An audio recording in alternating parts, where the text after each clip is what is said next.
वो Chinese missile थी। कहने का मतलब ये है, यहाँ अचानक एक जागृति हुई जो कि इनको पता होना चाहिए था। ये हमारी इतनी सिक्योरिटी एस्टैब्लिशमेंट है, हम इतना पैसा खर्चते हैं, इनको पता होना चाहिए कि आप पाकिस्तान से नहीं लड़ रहे हैं, आप पाकिस्तान के साथ चीन भी शामिल है। वो दूसरी बात है, चीन जो है वो जंग में हिस्सा नहीं ले रहा है, पर अपनी पूरी काबिलियत पाकिस्तान को दे रहा है। ये असेसमेंट हमारी गलत थी। तो मैं अगर सही समझ रही हूँ आपकी बात को, और मैं याद दिलाना चाहती हूँ कि आपने इस बात को कहा पिछले इंटरव्यू में, खासकर आपने बारहा जोर दे देकर ये कहा कि ये जंग सिर्फ पाकिस्तान के साथ नहीं होगी, पाकिस्तान प्लस चीन के साथ होगी। कुछ लोग नाराज भी हो गए थे, कमेंट सेक्शन में कह रहे थे कि आप जो है हमें डिमोरलाइज करने की कोशिश कर रहे हैं। मैं ये भी याद दिलाना चाहती हूँ, सिर्फ 2 साल पहले राहुल गांधी ने बाकायदा संसद में इस बात को कहा कि आपको इस समझना होगा कि ये जो नेक्सस है चीन और पाकिस्तान का, वही बातें सामने आ रही हैं। तो अगर मैं आपकी बात को सही समझ रही हूँ, आप ये कह रहे हैं सीज फायर की बड़ी वजह में से एक वजह ये भी थी इस बात का एहसास, रियलाइजेशन होना कि हमें बहुत भारी नुकसान हो रहा है पाकिस्तान से ये जंग करके या संकट पैदा करके, क्योंकि चीन भी साथ में आ रहा है। देखिए, 2 बातें बोलता हूं। एक तो मोदी सरकार को राहुल गांधी को सीरियसली लेना चाहिए। वो उन्होंने ठीक कहा था पार्लियामेंट के अंदर कि आपने इतना बड़ा नुकसान किया है, आपने इन देशों को जोड़ दिया है, उनके देशों को जोड़ दिया है, उनकी सिक्योरिटी एस्टैब्लिशमेंट जोड़ दिया है, मिलिट्री को जोड़ दिया है। अब दूसरी बात सुनिएगा आप, जो ये जंग हुई इसमें क्या क्या चीजें इस्तेमाल हुई? मिसाइल इस्तेमाल हुई चाइनीज, मैं पाकिस्तान की बात कर रहा हूं।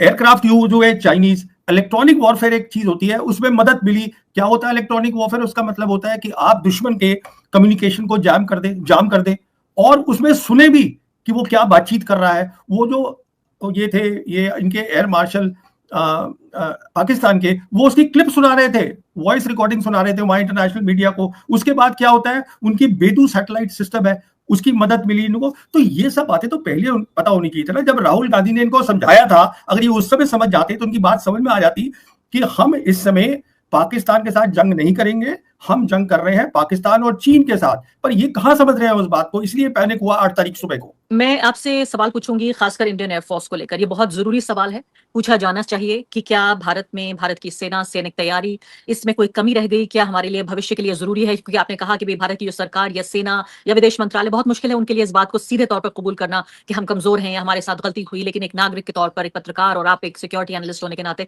हमारा ये फर्ज भी बनता है कि हम सरकारों को बताएं कि यहाँ पर कमी हो रही है, ताकि दोबारा इस तरह से मुंह की हमें ना खानी पड़े। उससे पहले एक सवाल पूछ लेती हूँ कि यहाँ जो इंटरनेशनल मीडिया में सवाल बन रहा है वो ये कि जो ट्रंप एडमिनिस्ट्रेशन है उसको बहुत ही कोई अलार्मिंग इंटेलिजेंस, इस शब्द का उन्होंने इस्तेमाल किया, यानी बहुत ही कोई ऐसी चेतावनी भरी कोई खुफिया खबर आई जिसके लिए बहुत जरूरी हो गया कि उन्होंने दोनों देशों को कहा कि आप युद्धबंदी कीजिए। क्या आप तो कह रहे हैं कि न्यूक्लियर पावर से डरने की जरूरत नहीं है, लेकिन क्या ये अलार्मिंग फिर क्या इंटेलिजेंस रही होगी जिससे दोनों देशों को उन्होंने पुश मुझे किया? पता नहीं क्या आई है, मैं आपको सिर्फ इतना बता सकता हूं। मैं आज सुबह भी एक देख रहा था इंटरव्यू, मेजर जनरल है यूएस मिलिट्री के।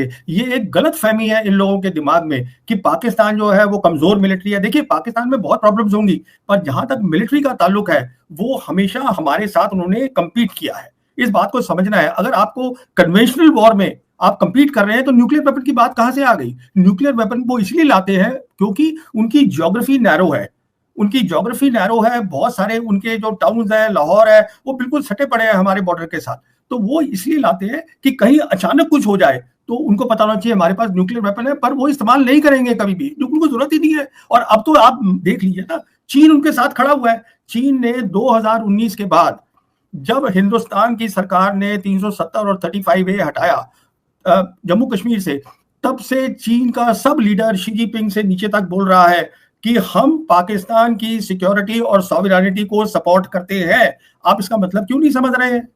सीधा सा मतलब है।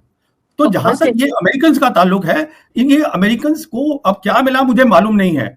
इसमें कोई शक नहीं है, दोनों साइड जंग नहीं चाहते थे, इसमें कोई शक नहीं है, कोई नहीं चाहता। पर ये मान लेना कि हम जाके उनको अंदर से घुस के मार देंगे और वो चुप बैठे रहेंगे, तो ये तो गलत बात है ना। क्योंकि देखिए उसका कारण क्या है, 34 साल से उनका प्रॉक्सी वॉर चल रहा है, 34 साल से, 1991 से। अगर आप में ताकत होती, आप खुद सोचिएगा, आपके व्यूअर्स सोचे, अगर हम में ताकत होती तो वो बंद ना कर देते ये। तो हमें अपनी क्षमता बढ़ानी चाहिए थी।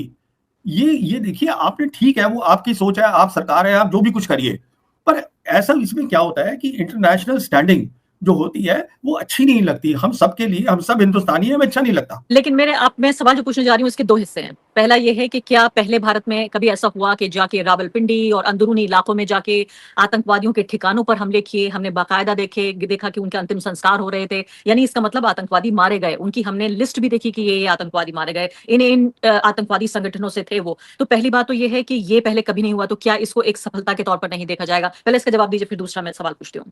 देखिए, आतंकवादी क्या है? एक मर जाएगा 10 वो और खड़े कर देंगे। आतंकवादी क्या है? हम इतने आतंकवादी मार रहे हैं, हमारे सिक्योरिटी पर्सन 34 साल से मरे हैं, ये वो अफसर मरे हैं, वो जवान मरे हैं जिनका घर है, बाहर है, सब दोस्त हैं, भाई है, रिश्तेदार है, बच्चे हैं। उनका आतंकवादी का क्या है? वो 50 और खड़ा कर देंगे।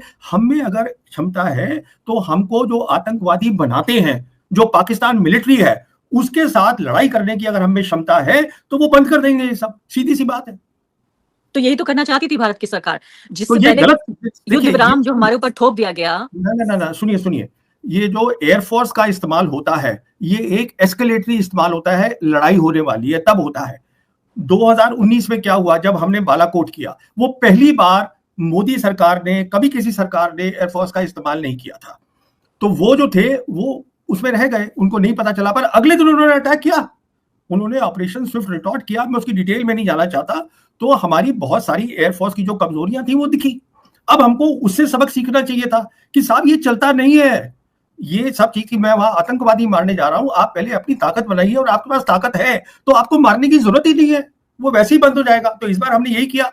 इस बार तो ये हो गई प्रॉब्लम कि एक तो वो तैयार बैठे थे कि ऐसा कुछ करेंगे ये लोग, दूसरा जो हम बिल्कुल बेखबर है कि 2019 के बाद हमने इन दोनों मुल्कों को एक साथ जोड़ दिया है।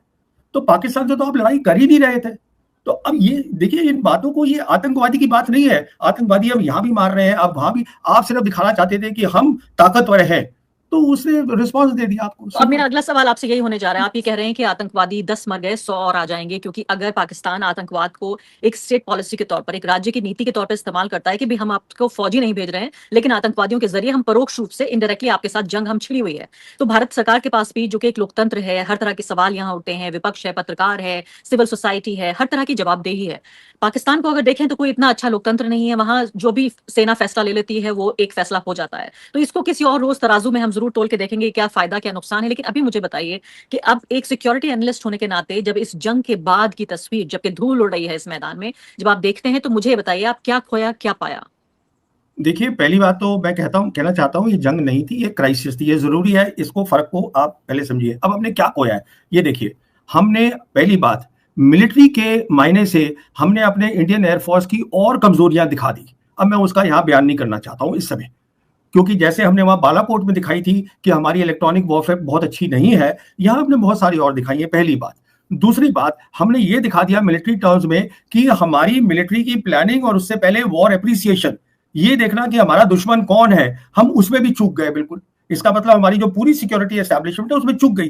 तीसरी बात, अभी इंटरनेशनल कम्युनिटी ने देखा कि साहब वो कह रहे हैं 5 प्लेन उन्होंने गिरा दिए, ये कुछ बोल ही नहीं रहे हैं। अब आप मुझे बताइए, क्या अमेरिका नहीं सोचेगा? पहली तीसरी बात कि मैं अगर इसको बना रहा हूं, अमेरिका बना रहा है इंडिया को as a military bulwark against China, तो वो सोचेंगे कि क्या इनको बनाना चाहिए। एक बात। नेक्स्ट बात, अगली बात सुनिए, वो जो डोनाल्ड ट्रंप है वो अब ये बोल रहे हैं कि मैं दोनों मुल्कों के साथ ट्रेड करूंगा बराबर का, पाकिस्तान हिंदुस्तान के साथ, और मैं कश्मीर मसले में दोनों का की मदद करना चाहता हूं, क्योंकि उनको पाकिस्तानियों ने बोला है कि साहब ये मसला कश्मीर का है। अब हम तो ये अभी तक ये कह रहे थे ना, जब से मोदी सरकार आई है और 2019 से, कि हमारा अटूक अंग है और हमें पीओके लेना है, तो साहब लीजिए ना पीओके, उसके लिए पहले ताकत बनाइए। तो मिलिट्री टर्म्स में आपका लॉस हुआ, प्रेस्टीज का लॉस हुआ, और सबसे बड़ी बात, एक धक्का लगा है हिंदुस्तानियों को कि जो एक इमेज बनाई थी कि स्ट्रांग लीडर की, मेरे ख्याल पे अब लोग बोलेंगे नहीं डर के मारे, पर वो इमेज कहाँ रह गई है। और जहां तक आपने बात करी टेलीविजन चैनल, इंफॉर्मेशन वॉर, उन्होंने तो अपना एक सर्कस करी थी जो दुनिया ने देखी और दुनिया हंस रही है उसके ऊपर।